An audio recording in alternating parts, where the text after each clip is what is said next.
संभल सड़क हादसे में मरने वालों का आंकड़ा बढ़ चुका है। बोलेरो पिकअप की टक्कर से घायल ग्रामीण और एक का इलाज जिस वक्त चल रहा था अस्पताल में, उनकी मौत की खबर है। मृतकों की संख्या बढ़कर अब 5 हो गई है। बाकी 4 घायलों का अलीगढ़ में इस वक्त इलाज चल रहा है। राजपुरा थाना क्षेत्र के गांव भोपतपुर का ये मामला बताया जा रहा है, जहां पर सड़क के किनारे कुछ लोग बैठे हुए थे, तभी गाड़ी ने इनको रौंद दिया, जिसमें कि अब मरने वालों का आंकड़ा 5 तक पहुंच गया है। तो कुल 9 लोग वहां पर बैठे हुए थे, जिसमें से 4 की मौके पर ही मौत हो गई थी। 5वें का इलाज चल रहा था और बताया जा रहा है कि अब उसने भी दम तोड़ दिया है। बातचीत करने के लिए सुनील हमारे साथ जुड़ गए हैं। सुनील, जिस तरह से ये हादसा हुआ, एक साथ इतने लोगों को एक गाड़ी ने रौंद दिया, अब खबर मिल रही है कि 5वें की भी मौत हो गई है। तो मरने वालों की संख्या कितनी है और जो घायल हैं उनकी हालत किस तरह की है? जी मैं आपको बता दूं, ये राजपुरा थाना क्षेत्र में संभल अनूपशा रोड पर जो हादसा हुआ था, इस हादसे में आप इस जो शुरुआती सूचना 4 लोगों की मौत की आई थी। एक आदमी की इलाज के दौरान जिला अस्पताल में और मौत हो गई है। कुल मिलाकर मृतकों की संख्या 5 हो गई है। वहीं 4 घायलों का भी इलाज जारी है, जिसमें से 2 की हालत नाजुक बताई जा रही है। घटना के बाद एसपी डीएम मौके पर पहुंचे हैं। मुख्यमंत्री ने इस घटना का संज्ञान लिया था। वहीं इस परिवार की महिलाओं ने सड़क पर बैठकर जाम लगा दिया था, जिसे एडिशनल एसपी ने खुलवाया है। तो कुल मिलाकर 5 लोगों की मौत हुई है और इसमें घटना में 4 लोग घायल हैं। जी चलिए, ठीक है, बहुत बहुत शुक्रिया आपका सुनील जानकारी देने के लिए। तो संभल में बड़ा सड़क हादसा हुआ, जिसमें अब तक 5 लोगों की जान जा चुकी है।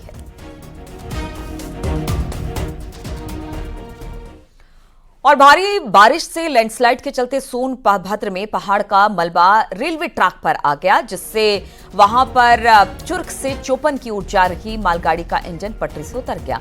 उत्तर मध्य रेलवे प्रयागराज के चोपन चुनार रेलखंड की यह घटना है। सूचना मिलते ही रेलवे के अधिकारी मौके पर पहुंचे और ट्रैक से मलबा हटाने और मरम्मत का काम शुरू कर दिया। इस हादसे में ट्रेन को भी नुकसान पहुंचा है।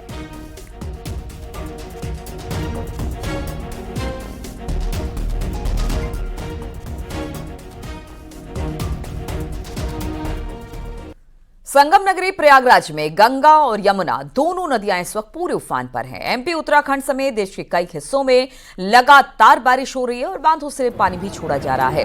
पानी के चलते गंगा नदियों का जलस्तर लगातार बढ़ रहा है। दोनों नदियों का जलस्तर डेंजर लेवल के करीब पहुंच गया है। अगर इसी रफ्तार से जलस्तर बढ़ता रहा तो कभी भी गंगा और यमुना डेंजर लेवल को पार कर सकती है। इस साल दूसरी बार जहां संगम स्थित बड़े हनुमान मंदिर के गर्भगृह में गंगा और यमुना नदी का जलस्तर प्रवेश कर गया है, वहीं अब तटीय इलाकों में भी बाढ़ का पानी सामने आने लगा है, जहां पर शहर के दर्जनों निचले रिहायशी कॉलोनियों में 1 मंजिल बाढ़ के पानी में डूब चुके हैं। सभी स्नान घाट पूरी तरह से जलमग्न है। जिन सड़कों पर मोटर गाड़ियां फर्राटा भरती थी, उन सड़कों पर अब नाव। संगम नगरी प्रयागराज में गंगा और यमुना दोनों नदियों का जलस्तर लगातार बढ़ रहा है। दोनों नदियां डेंजर लेवल के करीब पहुंचने को हैं और दूसरी बार अगस्त के महीने में पहली बार बड़े हनुमान मंदिर में पानी आया था, लेकिन इस बार दूसरी बार बड़े हनुमान मंदिर में पानी प्रवेश कर गया है। शुक्रवार को ही पानी यहां पर पहुंच गया था, जिसके बाद मंदिर में विधि विधान से पूजा अर्चना के बाद मंदिर के कपाट बंद कर दिए गए थे। बड़े हनुमान जी की प्रतिमा यहाँ पर विश्राम की मुद्रा में विराजमान है। बड़ी दूर दूर से लोग यहाँ पर आते हैं, अपनी मन्नतें मांगते हैं और उनकी मन्नतें पूरी होती हैं। उसके बाद यहाँ पर निशान चढ़ाने के लिए आते हैं। इन्हें शहर कोतवाल भी कहा जाता है। जो भी अधिकारी शहर में अपनी पोस्टिंग पर आता है, वो सबसे पहले बड़े हनुमान जी के दर्शन पूजन करता है। तो यहाँ पर भी अब बाढ़ का पानी प्रवेश कर गया है। हालांकि इसके साथ साथ एक किंवदंती भी जुड़ी हुई है। ये कहा जाता है कि जिस साल माँ गंगा, माँ यमुना गर्भगृह में पहुंचती हैं, बड़े हनुमान जी को स्नान कराती हैं, वो साल शुभ होता है। और जिस साल 2 बार होता है, कई बार ऐसा हुआ है कि जब 2-2 बार माँ गंगा गर्भगृह में पहुंची हैं, तो उसके बाद और भी शुभ माना जाता है। और इसलिए भी क्योंकि महत्वपूर्ण है, क्योंकि 2025 में यहाँ पर महाकुंभ का आयोजन होना है।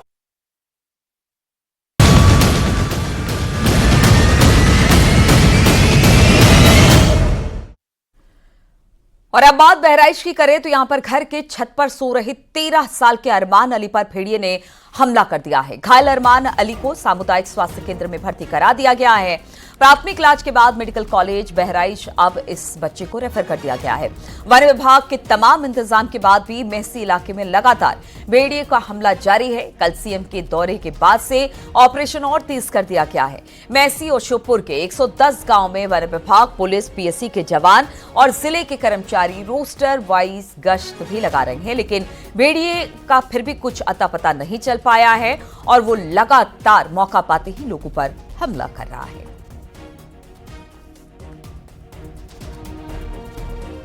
बहराइच में वन विभाग की टीम का सर्च अभियान ऑपरेशन भेड़िया को लेकर लगातार जारी है। वहीं दूसरी ओर भेड़िए का अटैक भी कंटिन्यूअसली हो रहा है। क्या हुआ, वाकया बताइए। 2:30 बजे था। क्या हुआ था? वो छत पर चढ़ गया था, छत पर लेटा था, 5-6 आदमी लेटे थे, वहाँ पर दूसरे के छत पर से चढ़ गया और 5-6 आदमी के बिच्चा में लेटा था और उसी पर हमला कर दिया। नौवनगरेठी गांव के पास ये इलाका पड़ता है। आपके आसपास क्षेत्र में पानी है कि नहीं है अभी, कि सूखा क्षेत्र है? खेतों में पानी भरा हुआ है लेकिन गांव के अंदर सूखा होगा और भेड़िया ये जो सूखे ऊंचे स्थानों की तलाश में है और रिहायशी इलाकों में इसीलिए भटक रहा है, इसीलिए हमला कर रहा है। जी जी। तो क्या मांग करते हैं कि जल्द से जल्द इस भेड़िए को पकड़ा जाए? जी जी, पकड़ा जाए। वन विभाग इसे कई घटनाओं को लेकर कह रहा है कि भाई सीआर ने हमला कर दिया। कई बच्चे खा चुका हमारे यहाँ। आपके गाँव में? जी जी, गरेठी है, हमारे बंधा पे है, हिंदूपुरवा, कई बच्चे खा चुका, मंगलपुरवा खा चुका, कई बच्चे खा चुका है। अच्छा। जी, खरनिया टेपरा उपरा सब खा चुका है। बीते कई दिनों से यहाँ पर चल रहा है और यकीनन जल्द से जल्द ये भेड़िया पकड़ा जाना चाहिए, इस वन्यजीव को पकड़ा जाना चाहिए ताकि मेहसी क्षेत्र के लाखों ग्रामीण राहत की सांस ले सके। कैमरा पर्सन गोपी गिरी के साथ उमेश श्रीवास्तव, न्यूज 18, मेहसी क्षेत्र, जिला अस्पताल बहराइच। कौशाम्बी में खराब हैंडपंप बनवाने को लेकर दो समुदायों के बीच बवाल खड़ा हो गया। धारदार हथियार से हुए हमले में 4 लोग जख्मी हुए तो 2 समुदाय के बीच बवाल की सूचना के बाद मौके पर भारी पुलिस फोर्स पहुंची, जिसमें डीएम, एसपी भी मौके पर पहुंचे और हालात पर काबू पाने के बाद सभी घायलों के इलाज के लिए स्थानीय अस्पताल में उन्हें भर्ती करा दिया गया। पुलिस ने 4 आरोपियों को मौके से गिरफ्तार किया है। घटना संदीपन घाट थाना क्षेत्र के आलमचंद गांव की है। एसपी ने बताया कि आलमचंद गांव में खराब हैंडपंप बनवाने के लिए एक पक्ष प्रधान के पास गया हुआ था, जहां पर किसी बात को लेकर दूसरे पक्ष के साथ पहले पक्ष की कहासुनी हुई और ये मारपीट में तब्दील हो गई। ये प्रधान के पास एक पक्ष आया हुआ था, जहां किसी बात को लेकर उन्होंने कहासुनी हुई और दोनों पक्षों में मारपीट हुई, जिसमें से 3 लोग थोड़ा सा चोट आई है और घायल हुए हैं। इस संबंध में सुसंगत धाराओं में अभियोग पंजीकृत किया गया है। 4 लोग हिरासत में हैं, उनके खिलाफ लोग कड़ी कार्रवाई कर रहे हैं। झांसी में 2 पक्षों की मारपीट के बाद गुस्साए लोगों ने प्रदर्शन किया और थाना परिसर के अंदर हमलावरों के खिलाफ कार्रवाई की मांग की। दरअसल मदारगंज मोहल्ले में विवाद के बाद हो रहा पक्ष आमने सामने आ गए, 2 पक्ष आमने सामने आ गए, एक दूसरे पर जमकर लात घुसे और लाठी डंडे बरसाए। एक पक्ष का आरोप है कि गणपति विसर्जन के दौरान यह विवाद हुआ। रविवार सुबह प्रतिमा विसर्जन के लिए जा रहे थे, उसी समय दूसरे समुदाय के लोगों ने उनके साथ गाली गलौज की और उनको धमकाया भी। इसके बाद ही ये पूरा विवाद शुरू हुआ।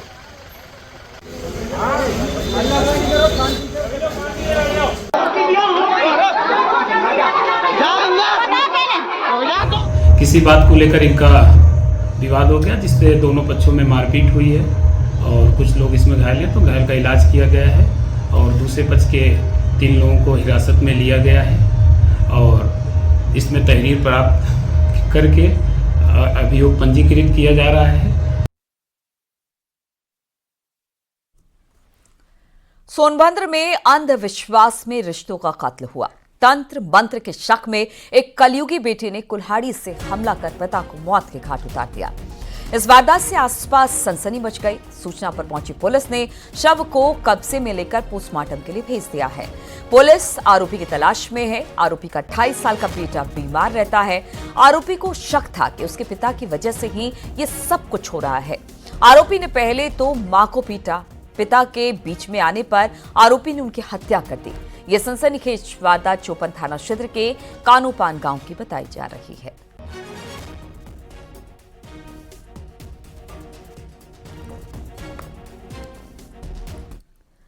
मथुरा में थाना बलदेव इलाके के आरएसएस कॉलेज के पास 2 बाइक के आमने सामने की टक्कर हो गई।